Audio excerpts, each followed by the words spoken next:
Okay, friends, once again, welcome back and very good afternoon to everybody. I hope you all are safe, your family member, your relative, your parents, your friends, all are safe, and you are enjoying this new era, this new way of learning. Friends, in this chapter, we had discussed up to the question number 18. Am I right? Theory में 18 question तक हमने पढ़े थे, right? Yes, sir. 7. Yeah. Question number 17 तक हम, हाँ 16 तक हम पढ़े थे. अब उसके बाद जितने भी टॉपिक है, हाँ 17 तक पढ़े थे, उसके बाद जितने भी टॉपिक है, Poisson's ratio, then after elastic potential energy and application of the elastic behaviour of a material, तो ये तीनों टॉपिक जो है ना वो आपके कंटेंट में नहीं है. मतलब ये अभी जो स्किप किया है, जो सिलेबस में जो कट हुआ है, उसमें ये 3 टॉपिक को कैंसिल कर दिया है, दोनों में, सीबीएसई गुजरात बोर्ड दोनों में. तो ये 3 टॉपिक जो है, Poisson's ratio, elastic potential energy and application of the elastic behaviour, वो एक्चुअली कॉम्पिटिटिव एग्जामिनेशंस के लिए इम्पोर्टेंट है. तो उसके बारे में मैं आपको उसका जो कंक्लूजन है और कुछ थ्योरी में सिलेबस खत्म होने के बाद मैं आपको बता दूंगा. बट अभी मैं अभी यहाँ पे हम डिस्कस नहीं कर रहे हैं. अदरवाइज जो न्यूमेरिकल है वो इलस्ट्रेशन हमने सारे खत्म कर दिए हैं. तो now we are going to finish the numerical of the exercise. So let us come to the first numerical of the exercise. You just try to read the question and try to analyze how to solve this question. देखो ये chapter में अच्छी बात यह है कि आपके पास just 4-5 formula ही है और उसके ऊपर से पूरा आपको सॉल्व करना है यहाँ पे. तो 3-4 फॉर्मूलाज के ऊपर ही पूरा चैप्टर है. देखो क्या लिखा है. A steel wire of a length 4.7 meter and cross sectional area 3 into 10 raised to minus 5 meter square stretches by the same amount as the copper wire of a length 3.5 meter and cross sectional area 4 into 10 raised to minus 5 meter square under a given load. What is the ratio of the Young modulus of steel to that of copper? देखो Young's modulus का आपको ratio find करना है. तो friends एक काम करते हैं, will start from the Young's modulus. तो आपको ये पता होगा कि यंग्स मॉडुलस का डेफिनेशन क्या है.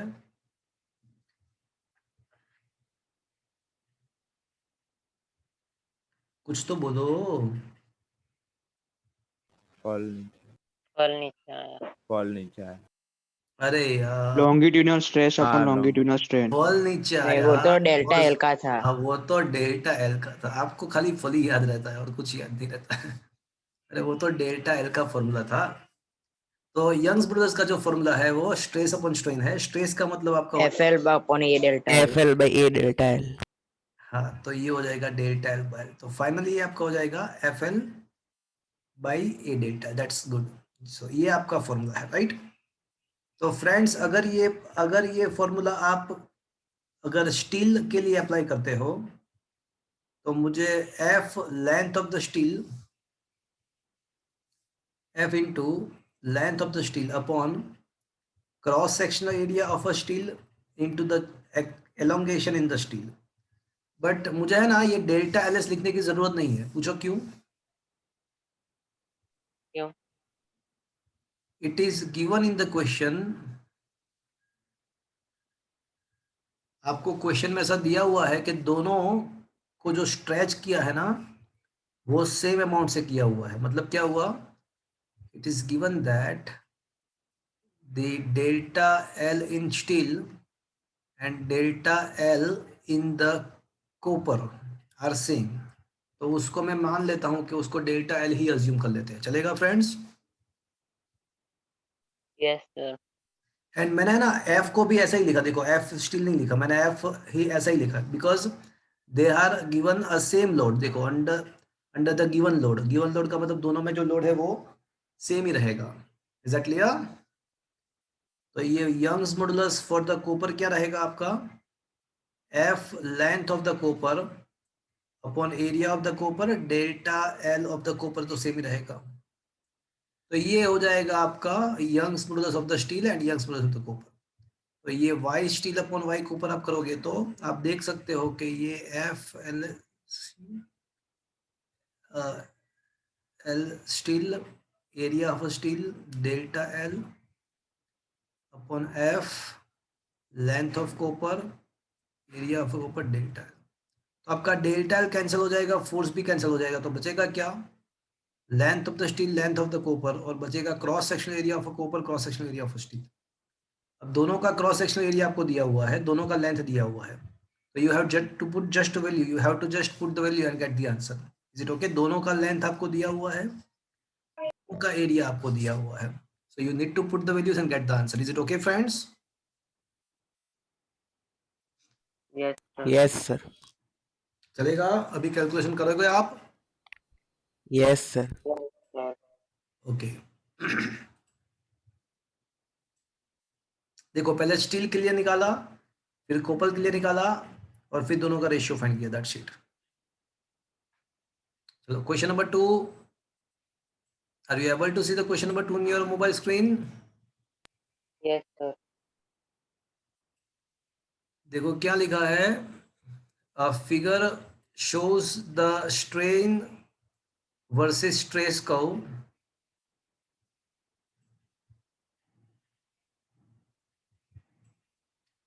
for a given material. What are the Young's modulus and the approximate yield strength for this material? देखो यहाँ पे आप देख सकते हो, पहली बात तो है कि मुझे क्या निकालना है। The very first question that I want to find a Young's modulus.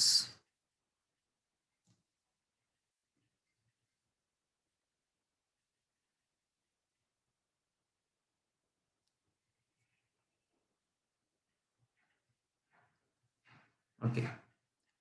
So as you know, क्या हो रहा है?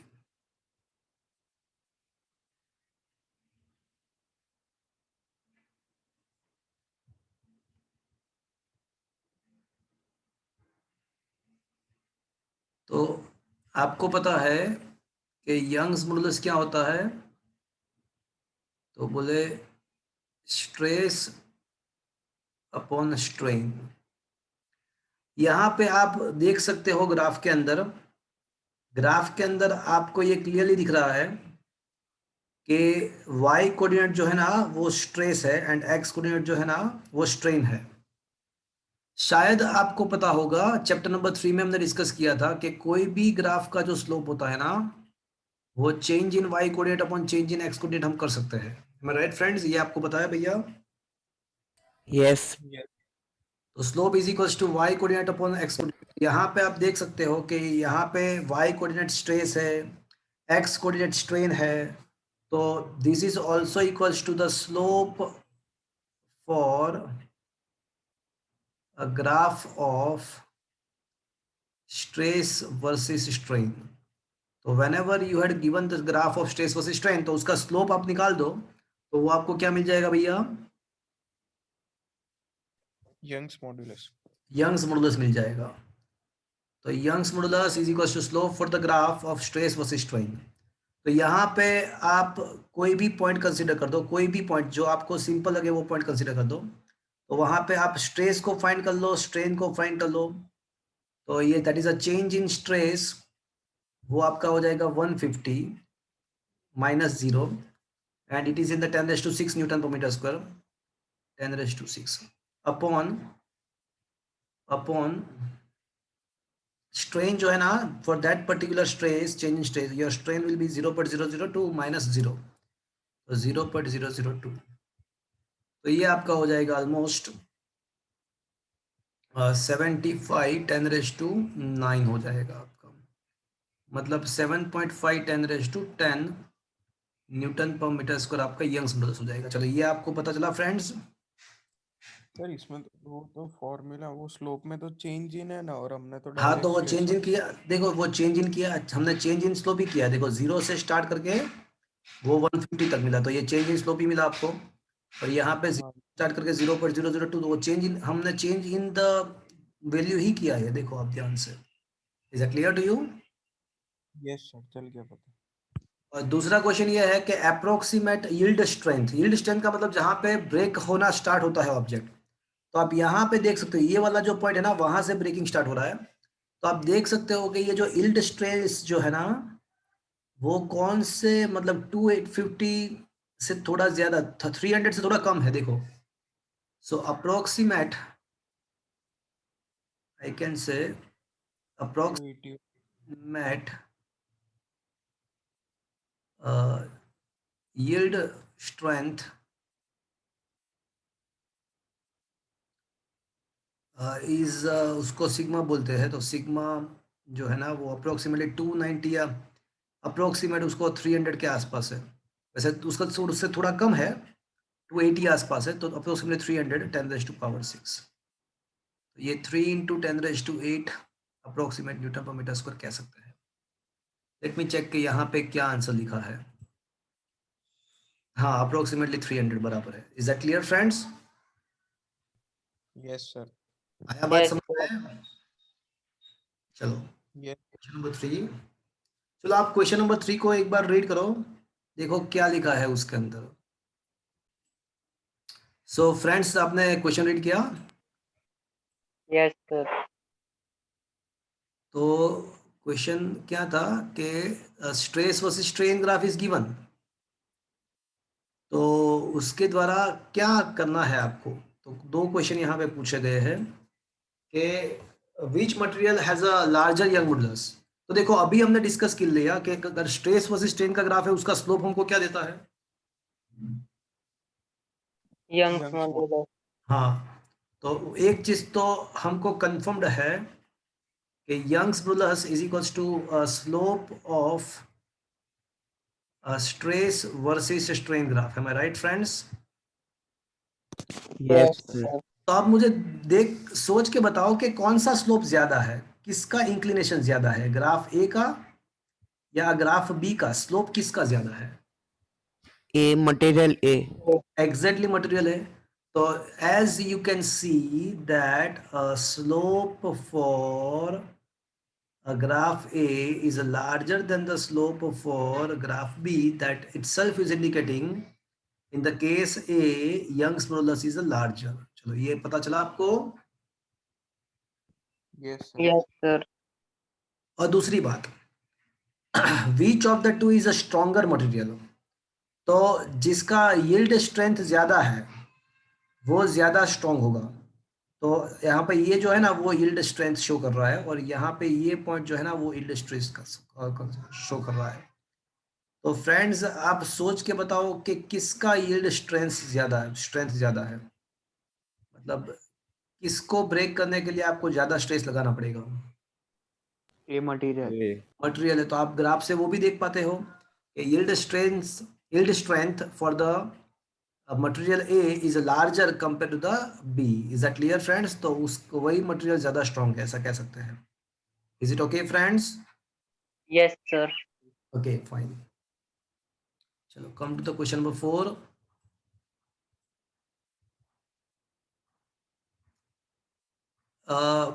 देखो ये फोर्थ क्वेश्चन में आपको, अच्छा ये बहुत ही अच्छा क्वेश्चन है। Most of the students are making mistake here. Read the following statement carefully and state with the reason that it is true or false. Number 1, young modulus of rubber is greater than the steel। तो friends young modulus क्या है पहले वो समझ लेते हैं। बहुत ही अच्छा क्वेश्चन है। ये क्वेश्चन अलग हिसाब से ऐसा भी पूछ सकते हैं कि which is more elastic, rubber और स्टील। तो हम प्रैक्टिकल लाइफ में वो जो रबर मटेरियल है ना उसको इलास्टिक मटेरियल बोलते हैं, बट वो फिजिक्स पॉइंट ऑफ व्यू गलत है। ज्यादा इलास्टिक कौन है, रबर है या स्टील है? तो आपको सुन के पहली नजर से क्या आंसर देने का, Rubber. हाँ रबर को आप आंसर देने का ट्राई करोगे, बिकॉज आप जो प्रैक्टिकल लाइफ में रबर के जो ऑब्जेक्ट होते हैं उसको इलास्टिक ऑब्जेक्ट बोलते हो, बट ऐसा नहीं है। इलास्टिक होना इसका मतलब क्या हुआ? इसका मतलब ऐसा होना कि उसका खुद का अपना ओरिजिनल स्टेट रिटेन करने का ट्राई करना, या फिर उसका दूसरा मीनिंग ऐसा भी होगा कि जो ज्यादा डिफॉर्मिंग फोर्स को अपोज करेगा, जो डिफॉर्मिंग फोर्स को ज्यादा अपोज करेगा वो ज्यादा इलास्टिक है। तो फ्रेंड्स देखो मेरी बात सुनो, यंग मॉडुलस क्या है? तो बोले स्ट्रेस अपॉन स्ट्रेन है। तो जब आप स्ट्रेन प्रोड्यूस करते हो कोई भी मटेरियल के अंदर, डिफॉर्मिंग फोर्स देके स्ट्रेन जब प्रोड्यूस करते हो तो उसके अंदर रिस्टोरिंग फोर्स प्रोड्यूस होता है। Restoring force is the amount of the stress, मतलब स्ट्रेस भी प्रोड्यूस होता है।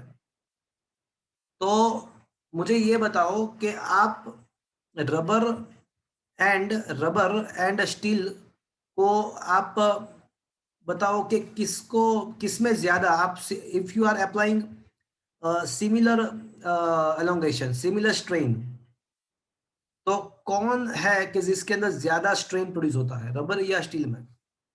For the given amount of the strain which will try to, Still. हाँ किसके अंदर ज्यादा रिस्टोरिंग फोर्स प्रोड्यूस होगा? तो स्टील, Still. हाँ तो स्टील के अंदर रिस्टोरिंग फोर्स ज्यादा प्रोड्यूस होगा। तो इसका मतलब ऐसा होगा कि Young's modulus of steel is larger than the Young's modulus of rubber, and because of that steel is more elastic than rubber। तो फ्रेंड्स प्रैक्टिकल लाइफ में आप रबर मटेरियल को इलास्टिक मटेरियल कभी कभी बोलते हो, बट वो गलत है। आपको सिंपली ऐसा सोचना है कि अब जब आप डिफॉर्मिंग फोर्स अप्लाई करोगे तो कौन सा वाला ज्यादा अपोज करेगा, जो ज्यादा अपोज करेगा उसका यंग मॉडुलस भी ज्यादा है, वो इलास्टिक भी ज्यादा है। Is that clear friends?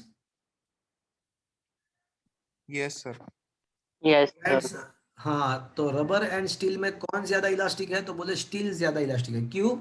Because उसका यंग्स मॉडुलस ज्यादा है, वो डिफॉर्मिंग फोर्स को ज्यादा अपोज करेगा, वो अपने खुद के स्टेट में रहने का ज्यादा ट्राई करेगा।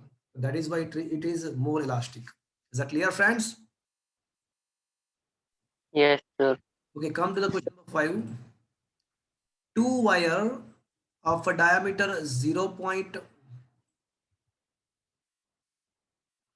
wire of a diameter 0.25, दोनों का डायमीटर सेम ही है, 0.25 सेंटीमीटर है। One is made up of a steel and the other is made up of brass, और they are loaded as shown in figure। Figure दिया हुआ है तो देखना पड़ेगा, let me check. The steel wire is having a length 1.5 meter and that is of the brass is 1 meter. Young moduli of the steel and brass is also given. तो young modulus of a steel is 2 into 10⁻11 pascal, और brass का भी दिया है, वो यहाँ पे लिखा नहीं है बट ब्रास का भी आपको दिया होगा, वो एग्जाम के अंदर यहाँ पे लिखा नहीं है ब्रास का, बट वो एग्जाम के अंदर आपको दिया होगा। So compute the elongation in the steel and brass wire, दोनों में एलोंगेशन आपको फाइंड करना है, मतलब दोनों में लेंथ कितना चेंज हो रहा है वो आपको फाइंड करना है, दोनों के चेंज इन लेंथ आपको फाइंड करना है। अच्छा फिगर ये दिया हुआ है, चलो ये रहा आपके सामने। तो आपको डेल्टा एल फाइंड करना है। Okay, so this is the figure. चलो लेट्स स्टार्ट।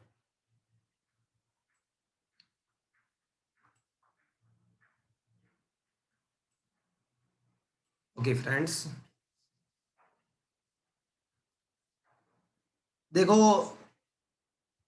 क्रॉस सेक्शनल जो डायमीटर है उसका हाफ कर दोगे तो आपको रेडियस मिल जाएगा।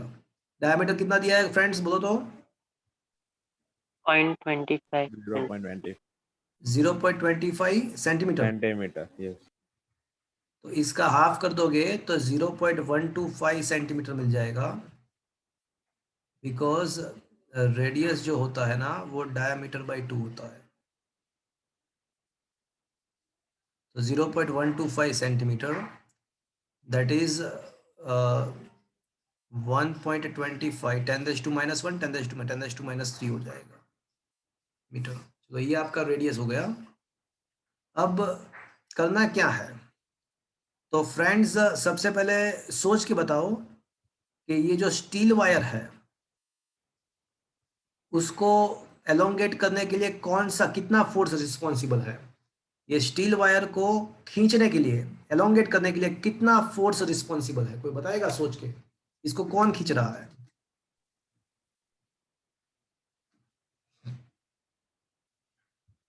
बोलो भैया, ये स्टील वायर को एलोंगेट करने के लिए कौन रिस्पॉन्सिबल है, कौन कौन सा, मतलब कितना वेट रिस्पॉन्सिबल है मोर प्रिसाइजली। दोनों का वेट और mg। भाई ये जो स्टील वायर है ना, उसके नीचे ये 4 kg भी सस्पेंडेड है और 6 kg भी उसके नीचे ही है। अल्टीमेटली तो वो सारा फोर्स यहाँ पे लगने वाला है। तो to elongate the steel wire how much force is responsible, तो बोले दोनों जितने भी मास यहाँ पे सस्पेंडेड है वो सारे मासेस मिलके उसको स्ट्रेच करेंगे, मतलब 10, 6 + 4 10 इंटू 9.8। तो ये आपका 98 न्यूटन जो वेट है ना वो रिस्पॉन्सिबल है स्टील वायर के लिए, उसको स्ट्रेच करने के लिए। अब मुझे स्टील वायर का है ना डेल्टा एल फाइंड करना है, तो आपको पता है डेल्टा एल क्या मिलेगा, आपको अभी शॉर्टकट भी पता है, बोलो फल नीचे आया। फल नीचे आया। तो यहाँ पे एज ए एफ आपको लिखना पड़ेगा 98। Length of the steel wire is given 1.5। Cross section आप कर सकते हो पाई आर स्क्वायर, वहां पे आर आपको दिया हुआ है 1.25 × 10⁻³ and young modulus of the steel is also given to you, you just put the values and get the answer. Is that clear friends. तो ये यस सर। द स्टील मिल गया। अब सेम चीज अब ब्रास के लिए करेंगे, बट सोच के बताओ, बाकी तो सब कुछ सेम टू सेम ही है, बट ब्रास मटेरियल को एलोंगेट करने के लिए कितना फोर्स रिस्पॉन्सिबल है। m2g। तो कौन स्ट्रेच करेगा ग्रास को, कौन एलोंगेट करने का ट्राई करेगा, तो उसके नीचे क्या है, तो उसके नीचे तो 6 kg का वेट ही है, तो वही उसको एलोंगेट करेगा ना। वो ऊपर का 4 kg तो उसके साथ कोई उसका मतलब ही नहीं है। तो ब्रास मटेरियल को, ब्रास के वायर को एलोंगेट करने के लिए कौन सा फोर्स रिस्पॉन्सिबल होगा, तो बोले ओनली m2g, मतलब 6 × 9.8। बस बाकी तो सेम फॉर्मूला अप्लाई कर दो। फल नीचे आया, बट यहाँ पे आपको ब्रास का यंग्स मॉडुलस लिखना पड़ेगा, ब्रास का लेंथ लेना पड़ेगा। फोर्स आपको मिल गया 6 × 9.8। एरिया इज इक्वल टू 50 का, दोनों का एरिया तो सेम ही है। चलो क्या ये इसका भी करवाने की जरूरत है फ्रेंड्स, क्या ये समझ में आया आपको। Yes sir. Is it okay. Yes sir.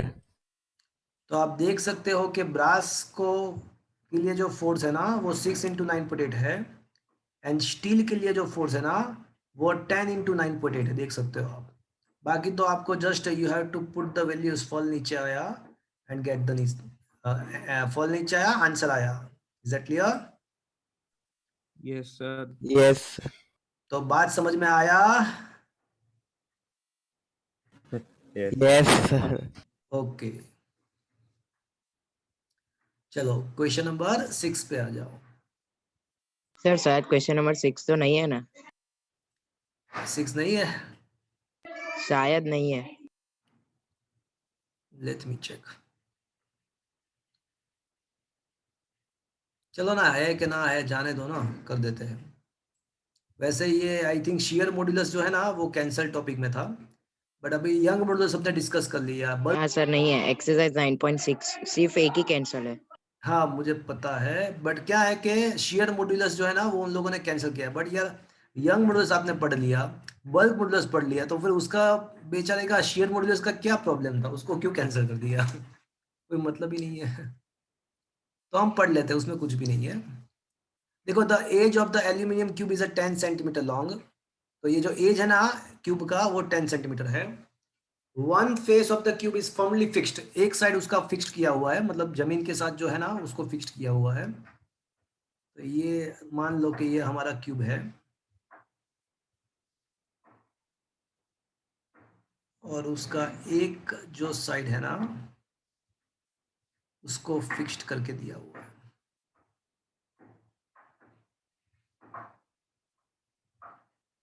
तो ये जो है ना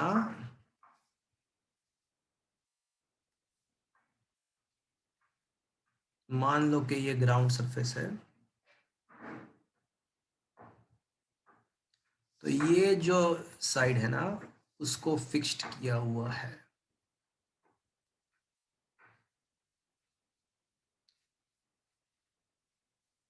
ये अर्थ है। ओके, अब क्या कर रहा है, अब क्या करना है कि mass of 100 kg is then attached to the opposite face of the cube। गलत हो गया, ऐसा नहीं है, ऐसा नहीं है, गलत हो गया। मैं बताऊँ आपको कैसा है। क्यूब को है ना वर्टिकली, वर्टिकल फेस को देखो, अब मैंने देखा नहीं क्या लिखा है, ध्यान से सुनो।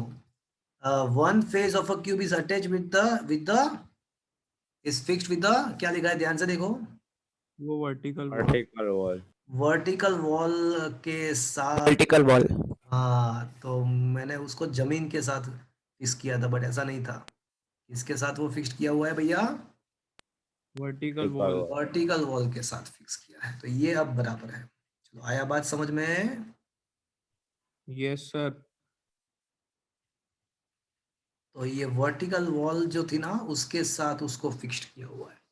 और दूसरे साइड क्या किया है, तो बोले एक मास सस्पेंड किया हुआ है यहाँ पे, एक मास। तो वो जो मास सस्पेंड करेगा तो वो कौन सा टाइप का फोर्स अप्लाई करेगा, वो देखो तो आप सोच के बताओ कि ये जो है ना, वो ये जो फोर्स है वो कैसे सरफेस के, कैसे ये अटैच किया है मास। तो ये जो मास है, ये जो इस सरफेस के ऊपर वो फोर्स प्रोड्यूस करेगा। बट ये जो सरफेस के ऊपर किस टाइप का फोर्स प्रोड्यूस हुआ, मैं क्या कर सकता, engine. Tangential force is produce किया। तो वो कौन सा स्ट्रेस कौन सा स्ट्रेन प्रोड्यूस करेगा, shear strain and shearing stress करेगा। Is that clear friends? Yes sir. तो फ्रेंड्स पूरा समझ में आया आपको क्वेश्चन अभी? Yes sir. चलो अब उसको सॉल्व करने का ट्राई करते हैं। कितना फोर्स भैया आपने अप्लाई किया, तो बोले माजी जितना, where m is equals to 100। तो 100 इंटू 9.8, तो ये आपका हो जाएगा 980 Newton. This much force is attached. और एरिया कितने एरिया पे लगाया हुआ है, तो फॉर्चुनेटली ये क्यूब है, तो क्यूब के सारे लाइन साइड लाइन सेम ही होते हैं। तो फॉर्चुनेटली ये रहा है हमारे, हम फॉर्चुनेटली यहाँ पे ये रहे, यहाँ पे आपको सोचने की जरूरत नहीं है कि लेंथ एंड ब्रेथ क्या है, वो दोनों सेम ही हो गए, 10 सेंटीमीटर ही होगा। तो 10 का स्क्वायर 100 सेंटीमीटर स्क्वायर, मतलब सेंटीमीटर स्क्वायर को मीटर में कन्वर्ट करने के लिए 10⁻⁻⁴ हो जाएगा। चलो ये आपका एरिया हो गया। तो can you find the shearing stress here? Force per area will get you the shearing stress. Am I right friends? Yes sir. तो ये आपका हो जाएगा 980 इंटू 10⁻², न्यूटन पर मीटर स्क्वायर। ये आपका शियरिंग स्ट्रेस हो गया। अब करना क्या है, शियर मॉड्यूलस दिया हुआ है। तो friends, shear modulus equals to shearing stress upon your shearing strain. तो shearing strain is equals to आपका shearing stress upon the shear modulus. And आपको पता होगा कि इसको हम डेल्टा एक्स अपॉन एल के द्वारा लिख सकते हैं, याद करो आप, theta shearing strain is equals to delta X upon, और वो वर्टिकल डिफ्लेक्शन ही तो फाइंड करना है, वो वर्टिकली कितना नीचे जाएगा, ये पूरा जो चीज है वो वर्टिकली कितना नीचे जाएगा, वही तो मुझे फाइंड करना है। मतलब वही तो मुझे करना है फाइंड कि ये पूरा सिस्टम कितना नीचे जाएगा। तो ये जो डेल्टा। डिफ्लेक्शन है जिसको हम डेल्टा एक्स बोलते हैं, वही तो हमको फाइंड करना है। Is it clear friends? Yes sir. Yes. ये सिग्मा बाई जी। अब सिग्मा का वैल्यू तो हमको मिला है 9.8 इंटू 10⁻⁴ मिला है। जी का वैल्यू हमको दिया है 25 गीगा। गीगा का मतलब 10⁻⁹ गीगा। ये जीपीए का मतलब गीगा पास्कल। तो फ्रेंड्स, और फिर जो भी आपका आंसर आने वाला है उसको एल से वापस से मल्टीप्लाई करना है। तो 9.8 डिवाइड बाई 25 इंटू 10⁻⁻⁵, और एल का मतलब 10 सेंटीमीटर 0.1। तो फाइनली इसको सिंप्लीफाई करो, इसका आंसर आ जाएगा। वैसे आपने जी का वैल्यू 9.8 के बदले 10 ले लिया होता तो ज्यादा अच्छा रहता, तो आपका 4 समथिंग आंसर आता। Is it clear friends? पूरा चीज समझ में आया आपको?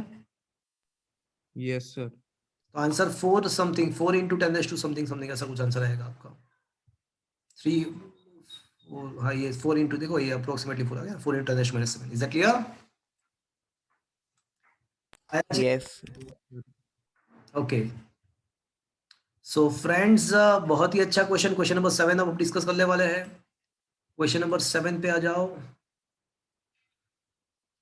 So four identical hollow cylinders, cylindrical column of a mild steel supports a big structure of mass 50,000 kg। मतलब 50,000 kg जो है ना वो 4 पिलर के ऊपर पड़ा हुआ है। 4 सिलिंड्रिकल पिलर के ऊपर 50,000 kg का स्ट्रक्चर पड़ा हुआ है। तो जो भी लोड आएगा, जो भी ये लोड आएगा, तो एक के ऊपर कितना आएगा? कोई एक, देखो लोड कितना है तो ये फाइंड कर लेते हैं। तो लोड आपका हो जाएगा माजी। तो m का वैल्यू जो है ना वो 50,000, g का value for the sake of the simplicity let us it is considered as a 10। तो ये आपका हो जाएगा 5 into 10⁵5 न्यूटन। तो मुझे ये बताओ कि ये जो लोड है ना वो 4, मतलब जैसे ये 4 पिलर के ऊपर ये पूरा लोड पड़ा हुआ है। तो सोच के बताओ कि एक पिलर के ऊपर इफेक्टिवली कितना लोड लगेगा? एक पिलर के ऊपर 1.25 into 10⁵5 डिवाइडेड बाय 4। हाँ परफेक्ट। तो ये जो भी आपका लोड लगने वाला है, ये पूरा जो स्ट्रक्चर है वो 4 पिलर के ऊपर खड़ा हुआ है। तो ऑब्वियसली कोई एक पिलर के लिए अगर सोचते हैं तो कितना उसको लोड मिलेगा? Divide by 4। क्या ये आपको समझ में आया? इसको डिवाइड बाय 4 कर देना। तो 4 Yes, is sir. Equal to W by yes 4। तो ये हो जाएगा 1.25 10⁵5 न्यूटन। चलो अब फोर्स तो मुझे मिल गया। अब उसका इनर एंड आउटर रेडिया आपको दिया हुआ है। तो फ्रेंड्स ये जो सिलेंडर है ना वो होलो सिलेंडर है, उसका इनर एंड आउटर रेडिया आपको दिया हुआ है। तो मुझे क्रॉस सेक्शनल एरिया फाइंड करना है। तो फ्रेंड्स ये वाला जो पार्ट है ना that will be the cross sectional area only. तो ये मुझे फाइंड करना है। क्या मैं ये 3 डायमेंशनल आप सोच सकते हो, देख सकते हो? समझ में आ रहा है क्या आपको? Yes sir. सिलेंडर का जो क्रॉस सेक्शन होता है ना वो पाई आर स्क्वायर होता है, बट यहाँ पे क्या हो जाएगा आपका? आउटर रेडी माइनस इनर हाँ, radii. Bigger radii square minus smaller radii square. Is that clear friends? Yes sir. Cross sectional area हो जाएगा यहाँ पे। Is it understood? Yes sir. Hollow cylinder है ना इसलिए। तो आपका जो मटेरियल पार्ट है उसका ही क्रॉस सेक्शन आपको फाइंड करना होता है। तो बड़े स्क्वायर, बड़े सर्कुलर पार्ट में से छोटा अंदर का सर्कल आप सब्ट्रैक्ट कर दो तो बाकी बचेगा वो आपका क्रॉस सेक्शन एरिया हो जाएगा। तो यस सर। बिगर जो रेडियस है ना वो 60 सेंटीमीटर 0.6। तो 0.6 का स्क्वायर माइनस 0.3 का स्क्वायर, मतलब दोनों का रेडियस दिया हुआ है। तो ये आपका क्रॉस सेक्शन भी मिल जाएगा। तो फ्रेंड्स अब आपके पास क्रॉस सेक्शनल एरिया भी है। अब आपके पास क्रॉस सेक्शनल एरिया भी है भैया। आपके पास फोर्स भी एक सिलेंडर के ऊपर कितना फोर्स लग रहा है वो भी पता है आपको। तो क्या आप स्ट्रेस फाइंड कर सकते हो F/A करके? Yes sir. फाइंड क्या करना है? Assume the load is distributed uniformly. हाँ, तो इसीलिए तो उसको डिवाइड बाय 4 किया। Calculate the compressive strain. Obviously यहाँ पे कंप्रेशन होगा इसलिए कंप्रेसिव स्ट्रेन आएगा। तो दैट शीट आप एक काम करो, पहले स्ट्रेस फाइंड कर दो, फिर Young's modulus equals to stress upon strain है। तो स्ट्रेन फाइंड करने के लिए आपको स्ट्रेस अपॉन यंग्स मॉडुलस करना पड़ेगा। तो खत्म बात। F है आपके पास, A है, तो आपको सबसे पहले स्ट्रेस मिल जाएगा। as the stress you have and young modulus is given to you, so you get the strain as well। कर सकते हो भैया? जरूरत है अभी करवाने की कि चलता? नो सर, कर लेंगे। Is that okay friends? Yes sir. Yes sir. Okay, good।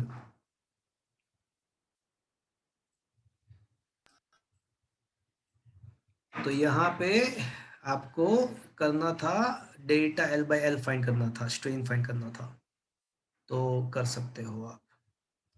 और अगर डेल्टा L फाइंड करना होता तो डेल्टा L/L जो भी मिला उसको L से वापस से मल्टीप्लाई कर दो। अच्छा, आपको यहाँ पे क्या बोला हुआ है? Calculate the compression. हाँ, ईच कॉलम के लिए बराबर है। ईच कॉलम के लिए कंप्रेसिव स्ट्रेन जो हमने फाइंड किया वो बराबर है, तो ये एक्स्ट्रा है। अगर आपको पूरे सिस्टम का पूछा होता है, अगर मल्टीप्लाई बाय 4। तो ऑल कॉलम, ऑल ये जो है ना वो ईच कॉलम है, हमको ईच कॉलम का ही पूछा हुआ है। बट पूरे चारों कॉलम का अगर मिला के पूछा है तो उनको मल्टीप्लाई बाय 4 करना पड़ता है। Is that clear? ये एक्स्ट्रा है। हमको क्वेश्चन में क्या पूछा हुआ है? हमको तो ईच कॉलम का ही पूछा है ना। ये आपका आंसर यहाँ पे आ गया, खत्म। बट अगर फॉर द होल सिस्टम होता, फॉर ऑल द कॉलम्स होता, तो इनटू मल्टीप्लाई बाय 4 करना पड़ता। Is that clear? Yes sir. ये लास्ट पैराग्राफ एक्स्ट्रा है, वो लिखने की जरूरत नहीं है, वो जस्ट अगर पूरे सिस्टम का पूछे तो आपको लिखना चाहिए था। Okay friends? Yes sir. Okay fine, चलो come to the question number 8। देखो क्या लिखा है क्वेश्चन नंबर 8 के अंदर।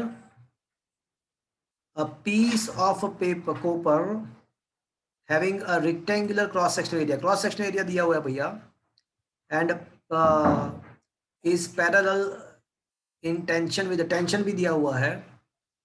तो आपको रिजल्टिंग स्ट्रेन फाइंड करना है।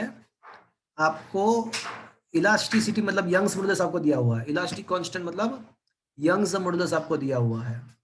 तो फ्रेंड्स खत्म बात, आपको करना क्या है, फोर्स दिया हुआ है। देखो सीधी सी बात है, फोर्स दिया हुआ है आपको भैया, आपको एरिया भी दिया हुआ है, फोर्स दिया हुआ है, एरिया दिया हुआ है। तो आप फोर्स बाय एरिया करो तो आपको स्ट्रेस मिल जाएगा। अब स्ट्रेस मिल गया, stress upon strain is equal to elastic moduli, कोई भी वो यंग मॉडुलस भी हो सकता है। तो ये इलास्टिक मॉड्यूलाई तो आपको दिया हुआ है, तो आपको करना क्या है, इलास्टिक मॉड्यूलाई दिया हुआ है, स्ट्रेस आपको मिल गया, तो क्या है स्ट्रेन आप फाइंड कर सकते हो। तो स्ट्रेस यस सर। करना है, जो करवाने की जरूरत है भैया। No sir. Is that clear friends? Yes sir. Yes, sir. Okay, चलो come to the question number 9। It is also similar question. देखो क्या दिखा हुआ है, देखो आपको रेडियस दिया हुआ है, तो रेडियस के ऊपर से आपको क्या मिल जाएगा, केबल मतलब देखो कोई भी केबल वायर होता है ना वो सिलिंड्रिकल ही होता है। तो radius of a cross section के ऊपर से आपको क्रॉस सेक्शन एरिया मिल जाएगा भैया। और आपको यहाँ पे स्ट्रेस भी दिया हुआ है कि भाई स्ट्रेस उससे ज्यादा नहीं होना चाहिए, तो आपको स्ट्रेस दिया हुआ है। तो how much the maximum load it can be bear, it can bear, तो आपको सिग्मा मैक्सिमम दिया हुआ है, तो sigma maximum equals to F maximum by A. तो आपको लोड मतलब एफ मैक्सिमम फाइंड करना है, आपको सिग्मा दिया हुआ है, क्रॉस सेक्शनल एरिया दिया हुआ है। So can you do it yourself? Yes sir. तो cross section equals to pi R square, 22 divide by 7 मतलब पाई आर स्क्वायर। तो pi R square into the stress करोगे आप तो आपको लोड मिल जाएगा, मैक्सिमम लोड मिल जाएगा। Exactly yes sir. फाइन, चलो come to the question number 10। A rigid bar of mass 15 kg is supported symmetrically by 3 wires, each of a 2 meter long. Those at each end of a copper and middle one is a iron. Determine the ratios of their diameter if each is to have a same tension. देखो यहाँ पे ऐसा दिया हुआ है, a rigid bar of a 50 kg is supported symmetrically by 3 wires. Okay, मतलब एक rigid bar है, तो इस टाइप का कुछ आपका फिगर बनेगा।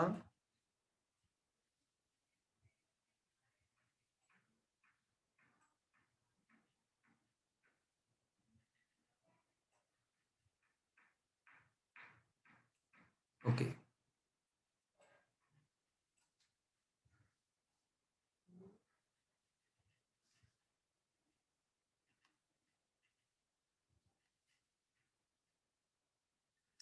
ये आपका एक रिजिड बार है और it is supported by the 3 wires. आजू बाजू के जो वायर्स है ना वो कौन वो से, कॉपर। तो बोले वो कॉपर के हैं, एंड मिडल का जो है ना वो आयरन का है। तो in the middle there was a iron man. Okay, so आजू बाजू कॉपर मैन है, मिडल में आयरन मैन है।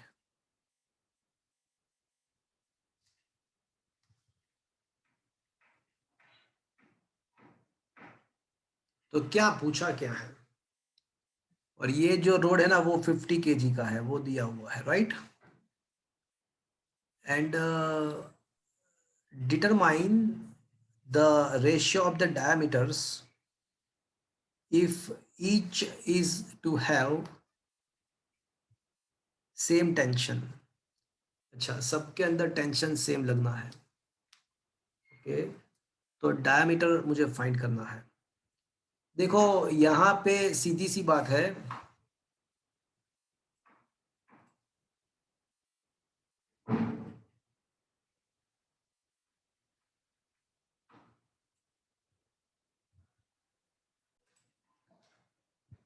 सो फ्रेंड्स यहाँ पे हमको ऐसा मान के चलना पड़ेगा कि वायर के अंदर जो एलोंगेशन होता है, देखो ये जो फिगर के द्वारा ऐसा क्लियर है कि तीनों वायर के अंदर जो एलोंगेशन होना है, मतलब उसके लेंथ का जो इंक्रीमेंट होना है वो सेम होना चाहिए। तीनों वायर के जो लेंथ का इंक्रीमेंट है वो सेम ही होना चाहिए। तो ऐसा वैसे देना चाहिए था कि length increase in the all the wire are same, so increase in the length for the copper is equals to increase in the length to maintain the structure, increase in the length of copper and increase of the length in the iron wire has to be same। but आपको पता है कि delta तो क्या होता है भैया? Fall नीचे फॉल आया। नीचे आया। फॉल नीचे आया for the copper and fall नीचे आया फॉर द स्टील।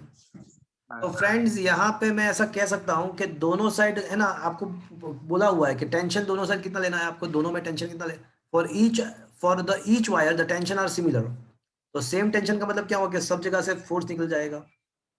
और दूसरी बात एक्चुअल लेंथ भी मतलब कॉपर एंड स्टील के वायर के लेंथ भी सिमिलर है, तो टेंशन से मतलब फोर्स सेम है, लेंथ सेम है, तो वो मतलब दोनों साइड से कैंसिल हो जाएगा। तो बाकी बचेगा area of a copper Young's modulus of a copper is equals to area of a steel Young's modulus of a steel. Iron है ना सर? हाँ क्या बोल रहे हो? क्या? सर आपने स्टील नहीं स्टील लिखा हुआ है, आयन है। अच्छा okay, iron iron iron fine. Okay, तो मुझे क्या फाइंड करना है? I wants to find the ratio of the diameters. तो area of a copper upon area of a iron is equals to Y of iron upon Y of a copper. देखो यहाँ पे है ना, ये एक्सरसाइज के अंदर स्टार्टिंग में ही सारे यंग्स मॉडुलस दिए हुए हैं, मतलब कि टेक्स्ट बुक के अंदर। तो क्वेश्चन के अंदर यंग्स मॉडुलस नहीं है, तो in your examination you will be given the Young's modulus if in all the questions, okay, though it is not given in this question but it will be given in the exam, okay. तो बस बात खत्म friends. अब आप क्या करोगे?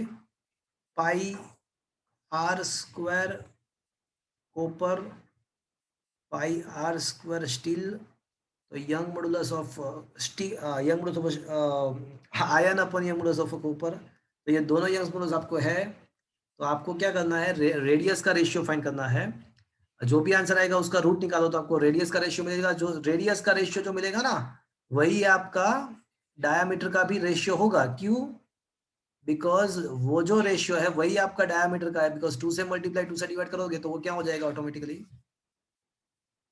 Ratio कर वो रेशियो मतलब वो डायमीटर ही हो जाएगा आपका। Is it clear friends? या फिर और एक चीज आप कर सकते हो, अगर आपको रेडियस में जाना ही नहीं है यस तो आप ये चीज भी कर सकते हो, pi D square by 4 R is equal to D by 4, D by 2 the whole square, तो डी स्क्वायर बाई 4 हो जाएगा। तो ये डायरेक्टली आपको डी में आंसर आ जाएगा। Is it clear?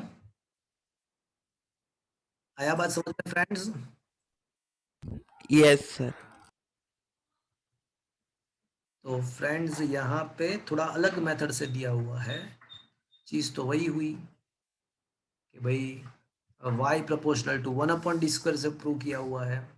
Stress upon strain, strain delta L by L सब में सेम है, डेल्टा एल भी सेम है, एल भी सेम है, एफ भी सेम है, तो बाकी सब कांस्टेंट है। तो force proportional to 1 upon D square, तो लास्ट में तो वही आंसर आ रहा है। देखो लास्ट में हमने जो लाए थे ना वही है, D copper upon D iron is equal to root of Y iron upon Y steel. देखो हम भी लास्ट में वही वहां पे ही पहुंचे थे।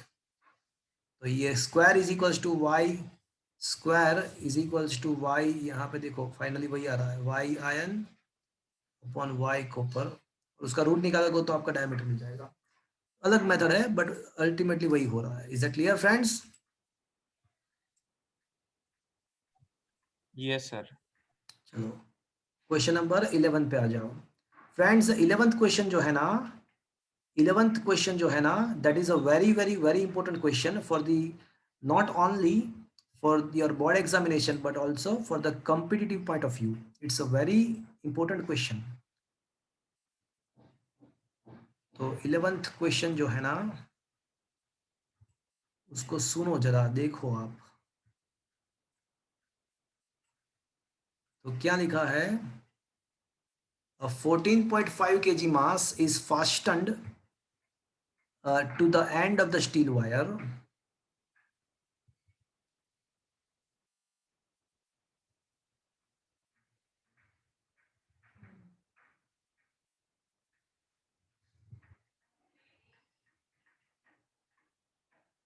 Okay.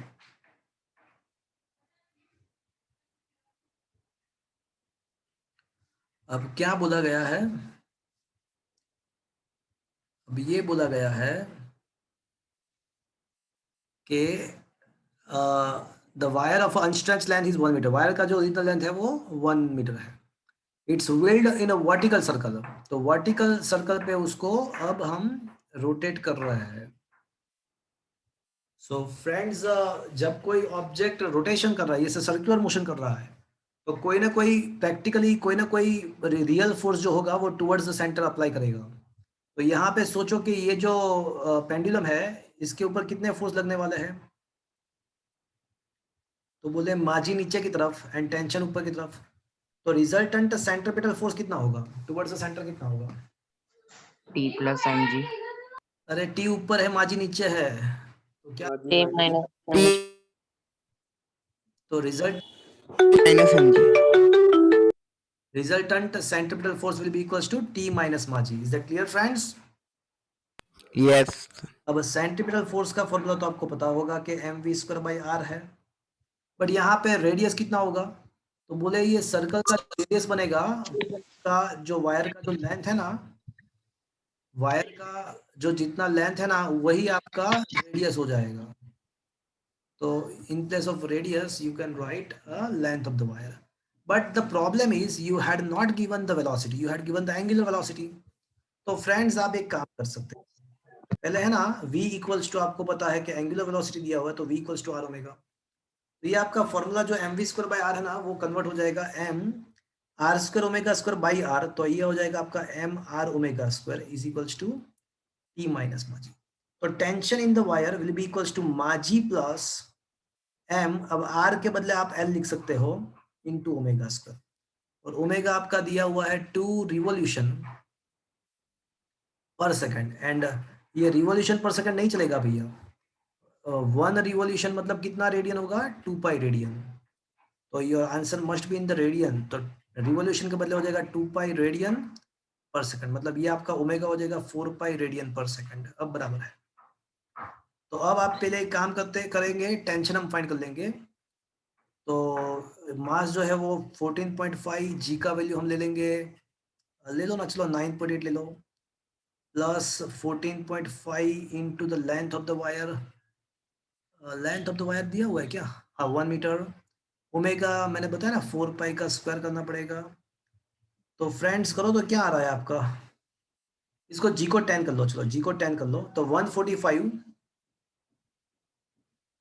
प्लस 16 इंटू 145 करो, तो 16 इंटू 1, एक काम करो 17 इंटू 145 करो ना। 17 इंटू 145 क्या रहा है? 17 इंटू 145 सर ये टी माइनस माजी क्यों किया वो पता नहीं चला सर। टुवर्ड्स द सेंटर सोचना है ना। तो सोचो कि मान लो कि ये आपका 100 न्यूटन है और ये आपका 5 न्यूटन है, तो टुवर्ड्स द सेंटर कितना रहेगा आपका? 100 माइनस 95. हाँ तो वही किया ना मैंने, 100 माइनस 5 किया। देखो आया बात समझ में? Yes sir. Towards the centre, centripetal force. Is that clear? और ये तो यस फिफ्थ चैप्टर में 3-4 बार किया है, ये चीज तो हमने फिफ्थ चैप्टर में 3-4 बार किया हुआ है। बॉटम पॉइंट के लिए centripetal force, top most point के लिए सेंट्रीपिटल फोर्स, ये सब कुछ किया हुआ है। हाँ यस सर किया, साइड के लिए भी किया था। तो मतलब एक बार आपको टेंशन मिल जाएगा। चलो ये इसके द्वारा आपको टेंशन मिल जाएगा। अब आपको करना क्या है? आपको एलोंगेशन करना है, एलोंगेशन फाइंड करना है, मतलब डेल्टा एल फाइंड करना है। तो आपको पता ही है डेल्टा एल क्या करना है आपको। फल नीचे आए। But whenever the wire is there, whenever is the wire is there, so in place of f you have to write, so in place of fall it will be a ताल नीचे आया। कौन नीचे आया? ताल नीचे आया। ताल से ताल मिला। तो whenever there is a wire you have to put the ताल नीचे आया। Is that clear? अब टेंशन तो आपने फाइंड कर लिया वायर का। ओरिजिनल लेंथ आपका 1 मीटर है। क्रॉस सेक्शनल एरिया आपको दिया हुआ है 0.065। यंग्स मॉडुलस भी आपको दिया हुआ है। So you have to get the answer. You can put the values and get the answer. Is that clear, friends? Yes, sir. Yes, sir. तो ये चीज यहाँ पे मिक्स हो रही थी मैकेनिक्स के साथ। तो ये अच्छा क्वेश्चन इसलिए है कि यहाँ पे मैकेनिक्स के फंडामेंटल एंड ये सॉलिड मैकेनिक्स के फंडामेंटल यहाँ पे कंबाइंड हो रहे हैं। And that is why is this kind of questions are generally asked in the जेडबल काइंड ऑफ एग्जामिनेशन, जहाँ पे 2-3 ब्रांच का मिक्सअप करके क्वेश्चन पूछते हैं। तो क्या फ्रेंड्स ये समझ में आया आपको? Yes, sir. Yes, sir. तो सबसे पहले आपको क्या करना है? सबसे पहले आपको टेंशन फाइंड कर लेना है। तो टेंशन आपका हो जाएगा 1 2 4। उसके बाद जस्ट वो टाल नीचे आया, पल नीचे आया, टाल नीचे आया, तो टाल नीचे आया। Okay, you get the delta L. Is it okay friends? Yes, sir. चलो क्वेश्चन नंबर 12 पे आ जाते हैं। तो क्या लिखा है क्वेश्चन नंबर 12 के अंदर? देखो आप, थोड़ा अच्छा क्वेश्चन है। Compute the bulk modulus of a water. Water का बल्क मॉडुलस आपको फाइंड करना है। तो आपको बल्क मॉडुलस फाइंड करना है। तो हमको पता है कि बल्क मॉडुलस का फॉर्मूला क्या है। Pressure upon delta V by V. हाँ, volume stress upon volume strain, that is a pressure upon delta V by V. Very good. तो अब है ना, प्रेशर हमको दिया हुआ है। प्रेशर जो एक्सेस प्रेशर है ना वो 100 पास्कल है, 100 एटमॉस्फेयर का है। तो एटमॉस्फेरिक प्रेशर को पहले पास्कल में कन्वर्ट करना पड़ेगा। तो आपको शायद पता होगा, देखो लिखा हुआ है 1 एटमॉस्फेयर इक्वल्स टू 1.035। तो एटमॉस्फेयर को पास्कल में कन्वर्ट करने के लिए रिलेशन भी आपको दिया हुआ है। तो सबसे पहले आप प्रेशर फाइंड कर सकते हो, पहली बात। उसके बाद आपको क्या दिया है? तो इनिशियल वॉल्यूम दिया हुआ है, फाइनल वॉल्यूम दिया हुआ है। Initial volume 100.0 litre and final volume 100.5 litre. तो चेंज इन द वॉल्यूम जो आएगा वो आपका 100.5 माइनस 100 मतलब 0.5 लीटर, एंड लीटर को मीटर क्यूब में कन्वर्ट करना पड़ेगा। तो 1 लीटर माने 10⁻³ मीटर क्यूब। यहाँ पे यूनिट का खेल है सारा, यूनिट आपको पता होना चाहिए। तो आपको चेंज इन वॉल्यूम मिल गया 0.5 10⁻²। उसको ओरिजिनल वॉल्यूम तो आपके पास है ही, कितना है बोले 100 मिलीलीटर है। तो original volume 100 into 10⁻³ metre cube. अब फ्रेंड्स आपके पास डेल्टा वी है, आपके पास वी है, आपके पास प्रेशर है। तो क्या आप बल्क मॉडुलस फाइंड कर सकते हो friends? Yes, sir. Yes, sir. Is it okay friends? Yes, sir. ये फर्स्ट क्वेश्चन खत्म हुआ कि कैलकुलेट द बल्क मॉडुलस, ये क्वेश्चन ए खत्म हुआ। अब दूसरा क्वेश्चन ऐसा है कि compare the bulk modulus of the water with that of the air. तो अब एयर के साथ उसको कंपेयर करना है। तो एयर का जो बल्क मॉडुलस है ना वो आपको दिया होगा क्वेश्चन में, यहाँ पे नहीं दिया हुआ है but you will be given in the exams.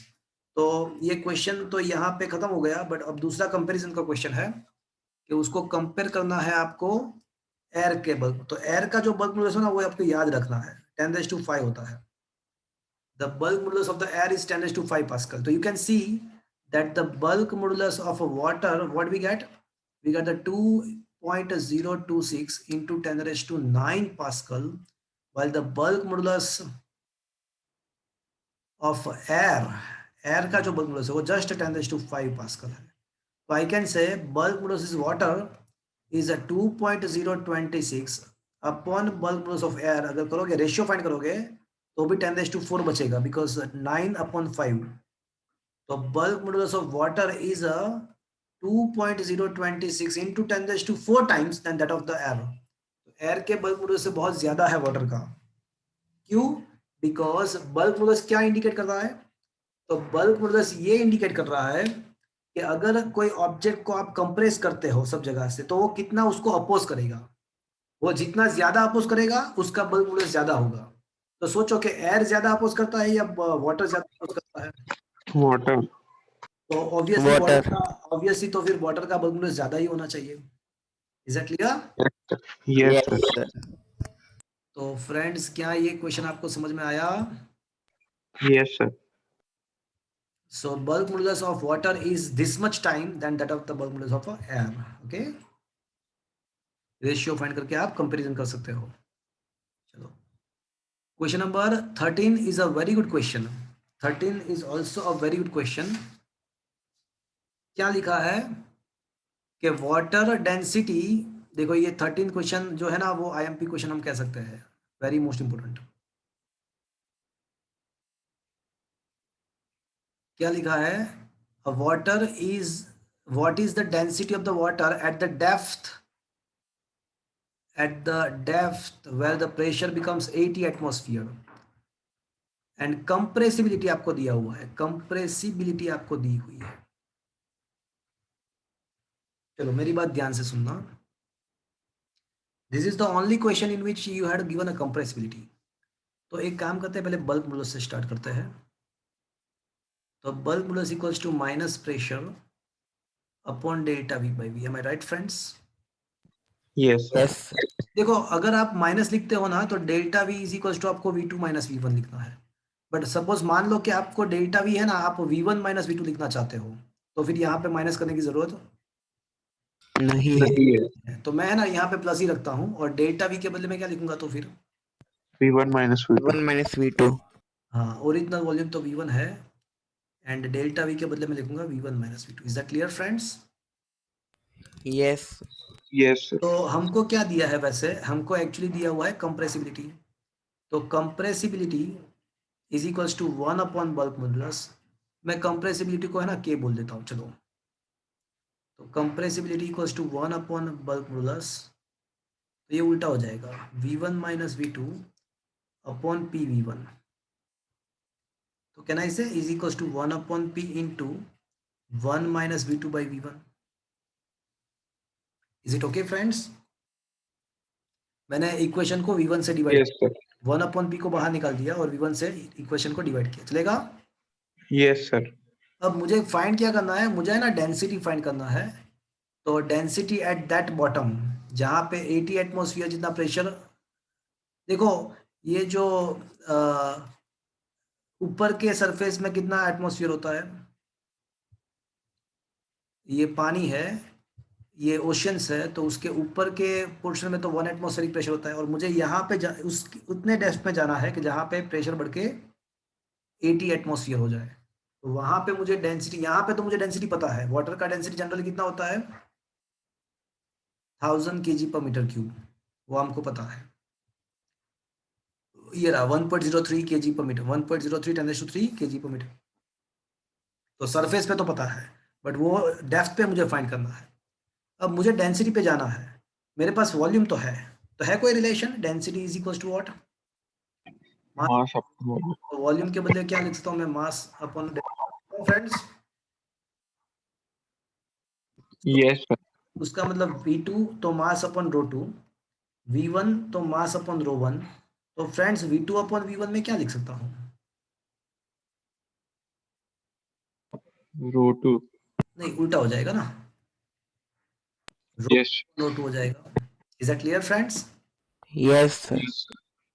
तो K into pressure 1 minus rho 2 by rho 1, तो रो 1 बाई रो 2, तो rho 1 by rho 2 is equal to क्या आ जाएगा आपका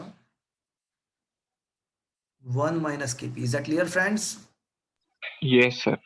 और मेरा अल्टीमेटली जो टारगेट है ना वो रो 2 फाइंड करना है। तो रो 2 का सब जगह इक्वेशन बनाओ, तो रो 1 अपॉन 1 माइनस के इंटू पी। अब ये रो 1 का जो वैल्यू है ना वो तो हमको पता है 1.03 × 3 अपॉन 1 माइनस कंप्रेसिबिलिटी हमको दिया हुआ है। ये क्वेश्चन में कंप्रेसिबिलिटी दिया हुआ है, यहाँ पे देना रह गया है, कंप्रेसिबिलिटी कुछ दिया हुआ है, देख लेते हैं कितना दिया हुआ है। तो कंप्रेसिबिलिटी ये रहा, K इज इक्वल्स टू 45.8 10⁻11 -11, ये दिया हुआ है 45.8 10⁻11। ओके, तो कंप्रेसिबिलिटी 45.8 10⁻। अब मुझे बताओ कि प्रेशर में क्या लूं, याद करो यहाँ पे प्रेशर वो 80. इंक्रीमेंट इन द प्रेशर था। तो फ्रेंड्स ऊपर के साइड तो प्रेशर 1 एटमॉस्फेयर ही होता है, और नीचे 80 तक बढ़ा, तो मतलब 80 हो गया, तो मतलब इंक्रीज कितना हुआ 79.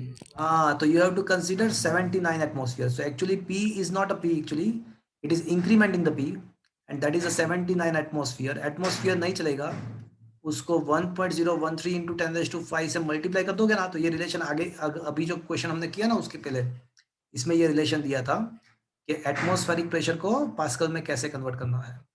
तो 1.013 10⁵ से मल्टीप्लाई कर दो तो वो हो जाएगा पास्कल में कन्वर्ट। तो ये आपका हो जाएगा 79 1.013 10⁵। तो उसको आप सिंप्लीफाई करोगे ना तो 1.03 10⁵ एंड यहाँ पे आपको हो जाएगा 1 माइनस 0.000 समथिंग समथिंग मिलेगा आपको। तो मतलब डेंसिटी में कुछ खास फर्क नहीं आएगा। डिनोमीटर में 0.99 समथिंग आएगा, 0.99 समथिंग। तो 1.03 से थोड़ा ही इंक्रीज होगा। तो 3 के बाद क्या आता है भैया? 4 आता है। तो ऐसे मैंने याद रखा है, आप भी याद रख सकते हो कि डेंसिटी में कुछ ज्यादा फर्क नहीं आएगा। 3 के बाद क्या आता है? 4. 4. आपके क्वेश्चन में ही आंसर छुपाया हुआ है। तो क्वेश्चन में डेंसिटी कितना था? 1.03 था। तो आंसर में क्या आने वाला है? 1.034. बोगस सिखाया, बट सिखाया तो सही ना। Yes, sir. Yes, sir. तो पता चला फ्रेंड्स, डिनोमिनेटर ऑलमोस्ट 1 ही होता है। तो डिनोमिनेटर अगर 1 ही है ऑलमोस्ट, तो आंसर भी वही का वही रहेगा। थोड़ा डिनोमिनेटर 1 से कम होगा तो आंसर थोड़ा इंक्रीज होगा। 3 के बाद 4 आता है। Is that clear friends? Yes, sir. तो ऐसे मैंने फाइंड किया। चलो, बात समझ में आया? थोड़ा मैंने मेथड थोड़ा अलग से किया था। यहाँ पे जो मेथड है उससे मैंने थोड़ा अलग किया है।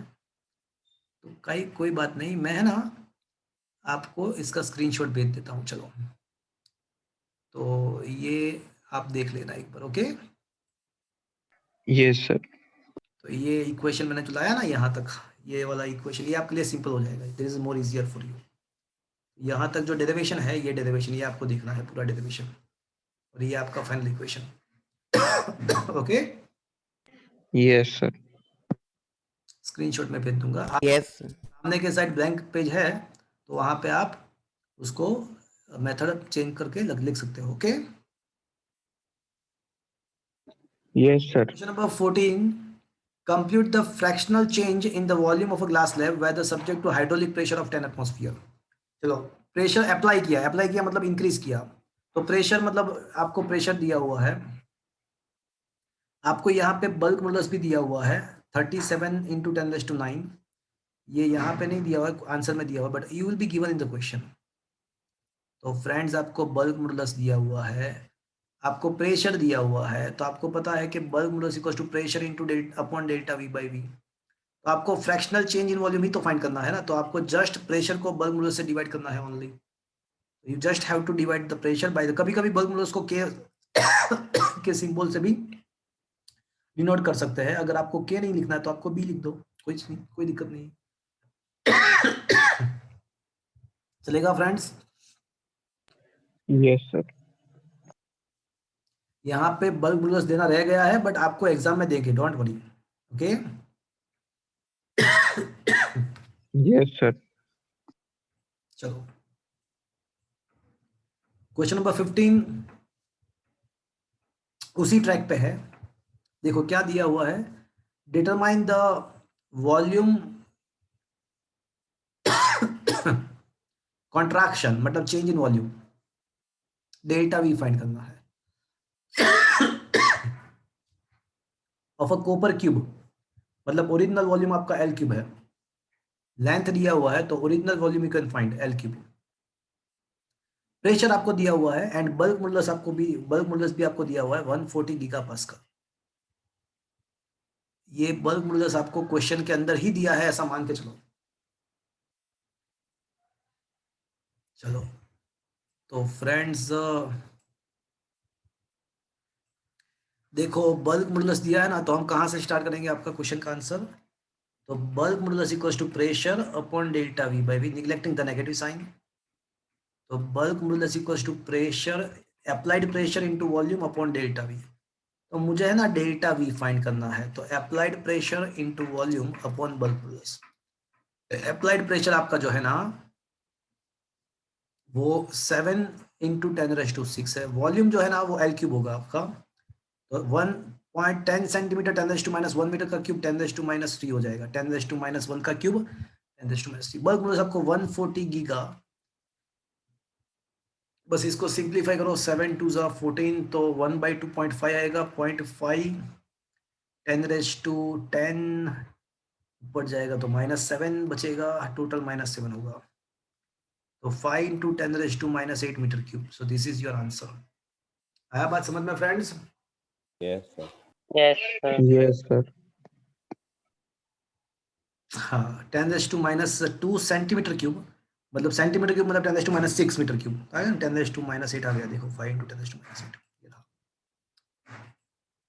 Okay, friends, last numerical to this lecture and last numerical of this whole chapter as well. Question ऐसा है कि how much should be the pressure of the liter of water be changed to compress it by 0.1%, मतलब उसके volume का compression 0.1%, मतलब delta V by V into 100%। आपको percentage change in volume दिया हुआ है, it is like a percentage error. तो आपको परसेंटेज चेंज इन वॉल्यूम मतलब delta V by V into 100% आपको दिया हुआ है, delta V by V into 100% जो है ना 0.1 है। तो अगर आपको delta V by V find करना है ना, तो 0.1/100 ये हो जाएगा आपका 0.0001 हो जाएगा आपका, 0.001 होगा ना? नहीं सर, 000 ही होगा। नहीं, सर 0.0 ही होगा। अरे 0.001 होगा। ओके, और that is a 10⁻³ you can also write this. Okay, 10⁻⁻1/10⁻2 10⁻³ होगा ना? And you also provided the bulk modulus. तो प्रेशर फाइंड करना है भैया, bulk modulus equals to pressure upon delta V by V. तो अगर आपको अप्लाइड प्रेशर फाइंड करना है तो क्या करना पड़ेगा, bulk modulus into delta V by V करना पड़ेगा। बल्क मॉडुलस दिया हुआ है 2.2 10⁻9, डेल्टा वी अभी मैंने पता किया 10⁻³ है डेल्टा वी बाई वी, तो ये आपका हो जाएगा 2.2 10⁻6 न्यूटन पर metre square, that is much pressure should be applied. Is that clear friends? Yes, sir. तो फ्रेंड्स आपका यहाँ पे ये जो चैप्टर है ना वो यहाँ पे खत्म हुआ। आज एक्सरसाइज के 1 to 16 न्यूमेरिकल, उसमें 3-4 न्यूमेरिकल बहुत ही अच्छे थे। मोस्टली 10 के बाद जितने भी न्यूमेरिकल्स है 11 12 13 14 वो बहुत ही अच्छे न्यूमेरिकल है। तो एक बार ये चैप्टर कर लो, ये बहुत ही सिंपल चैप्टर है फ्रेंड्स, आपको आराम से इसमें से मार्क्स मिल जाएगा। तो please do prepare this chapter. Next lecture में मैं कुछ MCQs डिस्कस करने वाला हूँ इस चैप्टर के, और उसके बाद मैं 10th चैप्टर स्टार्ट करूंगा। 10th चैप्टर का notes I think I had not provided, am I right friends? Yes, sir. Yes, sir. तो Yes, आप sir. है ना 10th चैप्टर का नोट्स में अलग से एक स्पाइरल बाइंडिंग में नहीं मिलेगा आपको, 10th चैप्टर का मैं पहले अलग से प्रोवाइड कर देता हूँ, बिकॉज स्पाइरल बाइंडिंग में थोड़ा टाइम लगेगा, एंड 11 to 15 चैप्टर का साथ में मैं दूंगा फिर उसके बाद। तो 10th का एक बार अलग से मैं आपको दे दूंगा। तो you can collect the notes mostly from Tuesday और Wednesday from office. But next lecture में हम क्या करेंगे, एक बार इस चैप्टर के MCQ को खत्म करेंगे। Okay, Okay. Okay, sir. Okay, sir. तो आज का सेशन मैं यहाँ पे खत्म कर रहा हूँ friends. Thank you, Bye, sir. Bye Bye, sir. Bye bye bye Bye, sir. Bye bye bye.